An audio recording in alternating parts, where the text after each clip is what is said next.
2023 was a big year for the DIY and Digital Railroad, and I've got even more plans for 2024, including an HO scale locomotive that I'm excited about, and a big goodbye.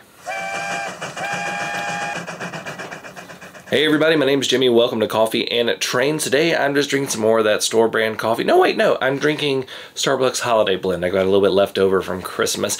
If you want to tell me what kind of coffee you are drinking and have it featured just like these guys right here, you can leave that in the comments below, and who knows, you might see your comment on an episode of Coffee and Trains. Cheers, guys. Let's start with some numbers for 2023. First of all, I want to say welcome to the over 15,000 of you that joined the channel this year. I am so glad that you're part of this community, and it's just a ton of fun the more people we get in here.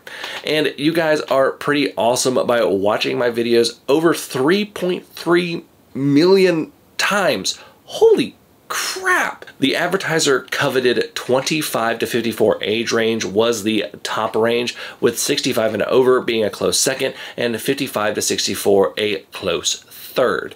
Now, many of you may not know that I used to work in television behind the camera, not in front of it, and I can tell you that these are very good numbers in terms of demographics, which tells me that model railroading is a popular subject for a wide range of people and is continuing to grow. And that growth trend is supported by the #1 video of my channel this year, which was how to start model railroading as a beginner, which got nearly 110,000 views. With all that, here's some of what I have planned for 2024. The first thing that some of you have already guessed is that I will be building a new layout.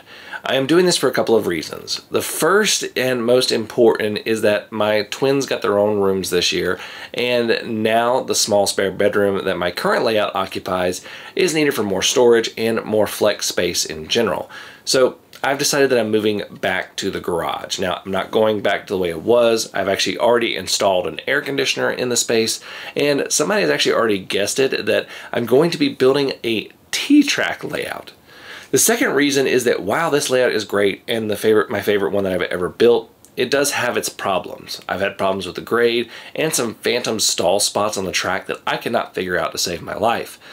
I also know that I'm not staying in this house forever, and I do not want to have to tear down another layout. T-track is a perfect solution for this. The third reason is that I will be able to do more projects and show them better on camera, including scenery and digital projects like Arduinos. I'm going to be doing a whole video on that layout plan in January, and it's actually pretty interesting. Now, I've had many people ask me about buying this layout, and unfortunately, I'm not selling it. I'm actually going to be stripping the layout for everything that I can use to save some money. This includes the track. Since I use Cotter Unitrack, it's actually pretty easy to remove and put on the layout. Some of that track is actually 3 or 4 layouts old. Now, I have some pretty expensive pieces as well that I want to save, like the double crossovers. Plus, all of the buildings are going to get reused, and a lot of the puffball trees and super trees are going to get saved as well. Now, I'm going to be actually doing an entire video on layout teardown for reuse and showing you how I do it, because this is the 3rd time that I have done it, and I think I've gotten pretty good at it. Now, just because I'm doing away with this layout in this room, it doesn't mean that I will not have a layout in here. This is a folding workbench with wheels for easy movement. I saw one of these on sale on Black Friday and said, hey, I bet I can build a layout on that. This layout will need to be strong and able to move easily, so I'll be using slightly different techniques to build it. I am only in the design process right now, so keep an eye out for this, but I don't have much to show right now other than the fact that I've bought the workbench. Another project I'm going to be building is MRR3, and it's going to be an O-gauge Lionel layout. While N-scale and HO scale are different size versions of each other pretty much, 3-rail O-gauge is an entirely different section of model railroading that I want to explore, especially since I live in the Charlotte, North Carolina region, and Lionel is headquartered in nearby Concord. I have been slowly stockpiling Lionel items over the past couple years for this, and it should really be a fun project. Now, back to the new T-track layout. First of all, I'm going to be using more of those Klawndykes modules that I showed you a while back. I'll link the video at the end of this one, and I'll link Klawndykes below, but definitely check those out. I love building those modules. They're extremely easy to do. But this is also going to allow me to do some new Arduino projects. I really want to use Arduinos for active and animated scenery in this, this rather than just the simple functions that I've done in the past. The form factor of T-Track modules is going to allow for easier Arduino project integration. One that I found that I want to do comes from this Instagram video from Norfolk Southern. It is a digital train inspection portal. I thought that this would be a fun, simple project that I can combine 3D printing with Arduinos.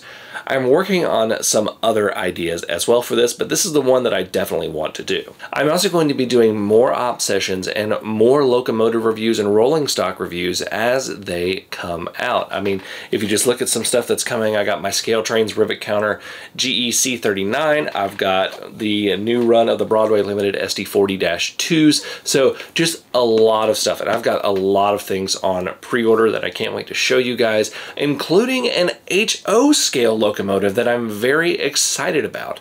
This is a Scale Trains HO scale Southern Railway 2601 Jeep 30. This locomotive still exists and is currently one of the small excursion locomotives at the North Carolina Transportation Museum, which, by the way, me and my family are members of, and we go up there all the time. And this is my son's favorite locomotive. They call it Black Train because of the tuxedo paint scheme. So naturally, I just pretty much had to buy it. 2024 is going to have a lot more trains, more projects, and more fun. And I am so happy that all of you are going to be joining us, and I can't wait to welcome more of you into this community. Thank you all so much for watching. Until next time, I'm Jimmy from the DIY and Digital. Stay safe, be kind, drink some coffee, and happy railroading.